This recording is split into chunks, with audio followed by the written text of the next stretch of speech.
This is Sarah, block editor. I'm here with Cryptoetheus, one of your Neo Tokyo Council members, the co-AMA lead and co-host of the Interlinked podcast. This series of interviews is designed to introduce citizens to their council and notable members of the community. So we're going to jump right in. First of all, welcome Cryptoetheus. Nice to have you on. Thanks. Great to be on. Big fan of the show, so a little surreal to be on it. And we're a fan of everything you do too, but start us off with kind of who you were before you got into crypto. What did you do before? So after graduating school, I went to school down in High Point in North Carolina, tiny school, and then moved down to Austin, Texas, and got involved in the tech sales space. So worked for a company called VMware, doing sales for them. After a couple of years, realized it wasn't what I wanted to do, took a year off, got really into the cannabis industry on the grow side, went back to grad school. And then I was just trying to sort of find what was the next step. So I've worn a bunch of different hats. So stand-up comedy, goat farmer for a summer, worked in the irrigation business. And then around 2020 when COVID was kicking off, got really into streaming. So I was doing a lot of single player games, some Warzone. My whole sort of shtick was I would do it on a balance board. So there was a top cam and a bottom cam, and I would do little sellies on the balance board for a kill or whatever. And then about 2021, I read an article about Axie Infinity and was like, oh my God, these people are making money playing video games and they're doing this breeding thing. And that's what got me into it. And I've been hooked ever since. Okay, we have to back up. There was a lot there. You were a goat farmer. All right. I thought I was the only goat herder in Neo Tokyo. Tell me quickly about the goat farmer experience. I have heard of my own. Yeah. So I was doing jujitsu, which I still do regularly. And I walk into the locker room and one of the guys who I'd been rolling with was complaining about how he had his third no call, no show at the farm. And so I was I was really into growing cannabis at the time and other sort of other plants. And I was I'd love to learn more about what it's like to run a farm. And so I was I'll show up. And so it was in between my 2 years of grad school. And so I would go and commute from Boulder up to Nederland up in the mountains and would work at this goat farm. And so they had goats and alpacas and chickens and giant Great Pyrenees. And it was just a really, really fun summer. I mean, I had never known how smart and funny goats were. They're about as smart and funny as they are messy because I was handling both sides of that. They're awful. I call my goats just the devil herd because they cause so much damage, but at the same time, they are so much fun. All right. So Axie Infinity got you into crypto. Tell us about your early crypto experience and roll us into how you found Neo Tokyo.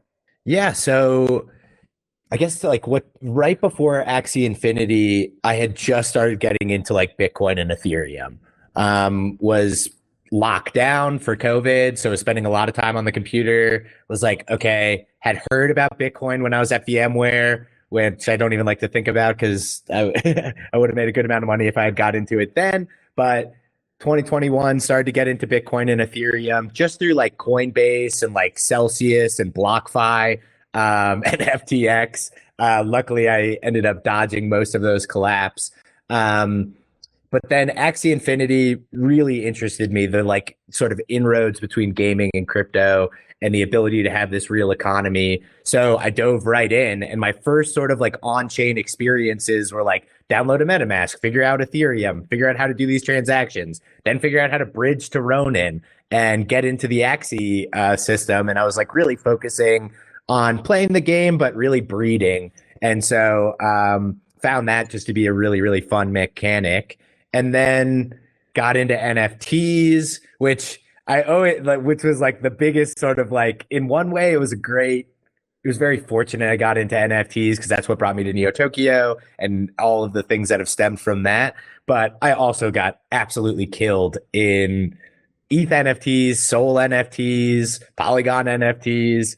But how did I found Neo Tokyo through Becker. So started watching Becker videos, started watching Elio videos, and they started to hint about this community. I had been in a fraternity, so I was attracted to sort of the mystery, the lore, the uh, secret society kind of like vibe that it had going on. So I was like, okay, I would love to be a part of this. But I was so new in the space and the on chain and had no sort of like dev experience to like follow these breadcrumbs. So I took a misstep and clicked on one of the links that Becker posted, and it was the blacklist. And so it just took me to a website, was like, you've been blacklisted, you didn't follow the commands. And I took that on face value. I, of course, found out months later that that meant nothing and there was no actual blacklisting and I could have just proceeded. But I was like, all right, it's done. I blew it. I just took it for face value and went on and, continued on whatever I had been doing, probably degenning NFTs. And then the mint happened. And I was sitting there and I was watching just the price go up for these IDs. And I was like, I don't know how high this could go. I want to be a part of it. So bought my ID on day one and sort of the rest is history. That's a good story. I've heard about the blacklist website, but I haven't heard of anyone that got blacklisted and fell off. So you ended up buying in and you went all the way. And now you're very well known in Neo Tokyo. We know about Interlinked. We know you're the co-AMA. Give us a rundown of for everyone that doesn't know you, what you do in Neo Tokyo. Yeah, so sort of my first step into like being more than just like a community member was on the research team. So Thayer and a few other citizens like put together this research division, and it was all pro bono, and people would just do deep dives into different projects and such.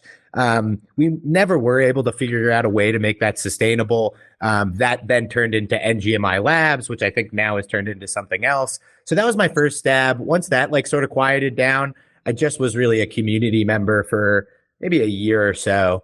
And then I started to notice that there weren't any AMAs. I used to love attending all the AMAs. And at some point they sort of like fizzled out. And then Firestorm announced that Felix was moving from the AMA division, leading that to the dev division. And I sort of like thought, I'm like, is there anybody left in the AMA division? So I like ping Firestorm and I'm like, hey, would love to help. Coincidentally, that's around the time that Ben got involved. So we both were, I think a couple of the only people inside of the AMA division, and we got the AMAs going. And I sort of was handling the operation side and hosting, and he was handling the sponsorships and the guest flow. And so we did all of the AMAs. We got those back up and running. Firestorm ended up making us the division leads, co-leads.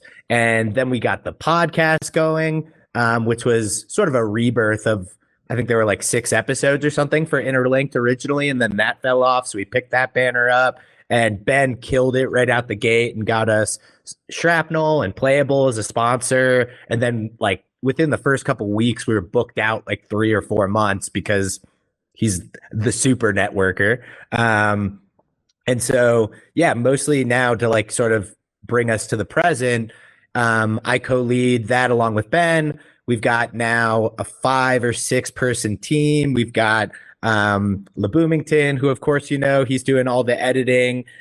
We've got Hogshead Cheese doing all the legal and co-hosting.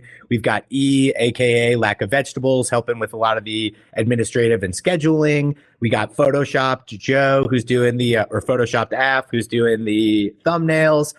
We've got Frack now, who is helping out, and she's our newest team member, and she's helping getting some of the AMAs up on the podcast platform. So I think we're maybe now like 13, 14 months into it, and just amazed how much we've grown out. Well, it's been exploding, and I'm glad to see you join the team. And I know Ben was killing it with all of his networking prowess. He's amazing at that. Now, give us a rundown of you outside of Neo Tokyo. Do you have a real life job? Are you working on any other projects? What are you doing outside of the Citadel?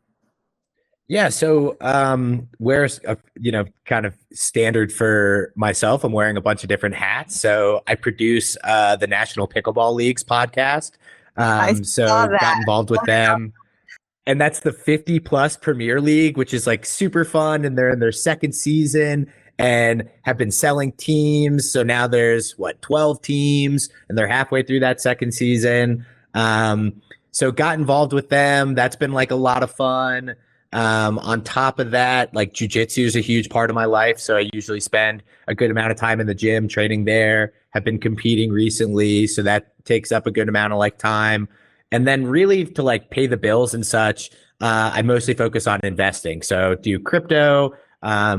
Before I got into crypto and early in my career, I was doing some real estate deals, some rental properties, and such, and then focus on pretty much everything like treasuries, equities, private equity, some of these early stage deals through SitCap, and I've done some on my own.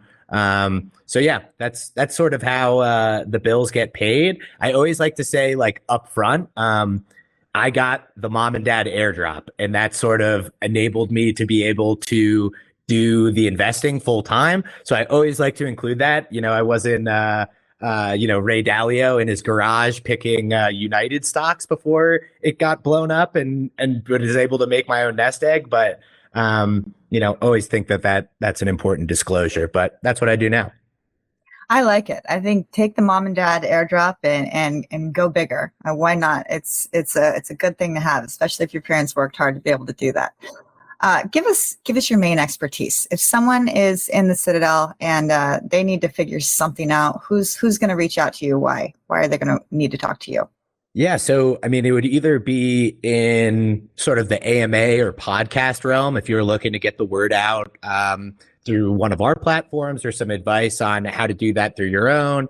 And then really, with all the investment experience, I've been doing sort of a deep dive over the last handful of years into economics and economic theory and, tokenomics and such. So really, if people were looking for a sounding board or some, I wouldn't say advice for legal ramifications, but someone to talk to about how to make your tokenomics efficient and try and accomplish what you're looking to get done with that token, that would be some place that I could be tapped and offer some expertise. Excellent. Okay. Now you recently joined the council. What's your goal for joining the council? Why'd you join up? I really wanted to have like a larger impact on like Neo Tokyo's direction as a whole. So wanted to be able to offer my 2 cents, particularly what I'm the most excited about right now is Bytes.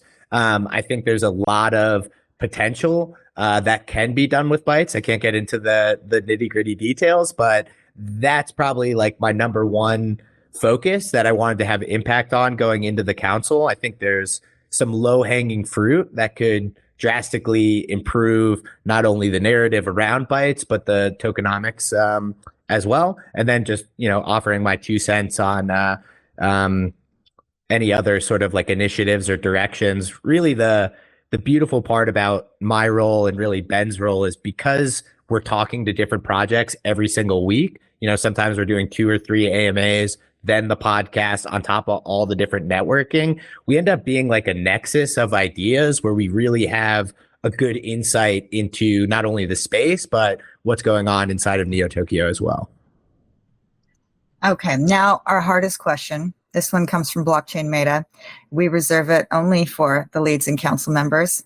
I need one word to associate with you. Now, we've had a whole gamut of words. Everything from mom to feisty to marketing to you name it. One word. You only get one. Curiosity. Curiosity. That's a good one. You want to expand on that? Yeah, just, since I was a little kid, I always use this like sort of like anecdote. When I was like maybe like 5 or 6, I wanted to see what would happen if I popped the charging cable of my little sister's baby monitor into my mouth and see what happened. And I got electrocuted and flatlined on the floor. Not flatlined literally, but was flattened. And I never really outgrew that. I've always been insanely curious and like willing to, sort of like stick my nose in an outlet, so to speak. And you can kind of, we're on video here, but it'll just be audio. I'm surrounded by books. And so I've just always become fascinated with different topics and then tried to explore that like all the way down to the root. So whether it was growing and trying to figure out soil biology or the physics of how plants take up water or how you release nutrients inside of the soil, or history, big lover of history or economics.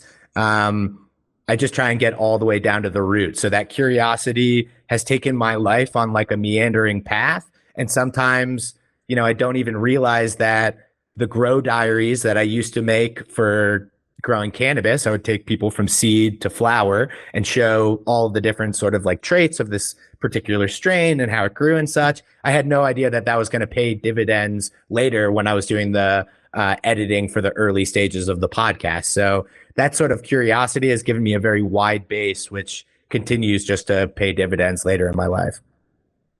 I actually love that you chose that word. It's something, I've done a lot of interviews too. And being curious is why I'm here in this space. It's why I do interviews. It's why I write articles.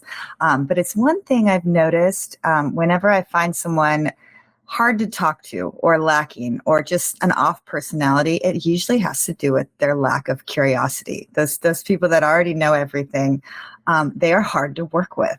And so that one trait that I look for in people I work with, friends, you name it, is always like, are they curious? Do they come at you with curiosity or not? It makes like the biggest difference in relationships and work. So I value that word. I'm glad you chose it. Now, let's go beyond Web3 for our last question. Outside of work, beyond Neo Tokyo, what are you into? Hobbies, outside interests, anything that people can relate to here? Definitely jujitsu. That's sort of like my big passion. I always say, like, if I can make my sort of, not necessarily nest egg, but if I can accomplish my financial goals, like most people, I've got sort of or most people in crypto, I've got sort of a number in my head that if I can achieve that number, I think I would be perfectly happy to just pursue jiu-jitsu and other martial arts for like the rest of my life. I've always been attracted to really tight feedback loops, which is a parallel between investing and jiu-jitsu. If you fuck up in investing, pretty quickly. And the same thing in jiu-jitsu. So you're constantly learning of, oh, I had my elbow out a little bit like that and I got arm barred, or I wasn't protecting my neck and I got choked. So it's just this constant sort of like iterative process that I've always loved. It was the same with growing plants. You figured out 10,000 ways how not to grow that plant. And by stacking all of those together, you find improvement. So that's definitely one of the things in my non-crypto life that I really, really enjoy, and I think pays dividends in all aspects of my life.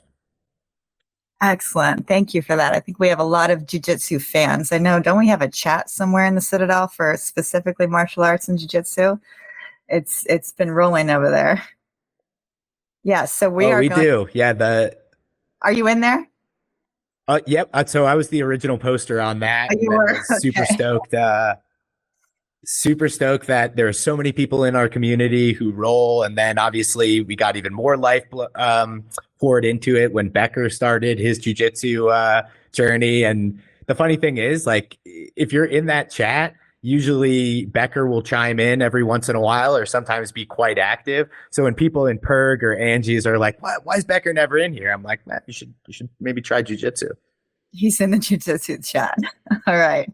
So that is all we have for today. We're going to wrap this up. This is Sarah, Block Editor. Today we had Cryptoetheus, one of your new council members, the co-AMA and Interlinked co-host podcast. And we will be back next week with another episode.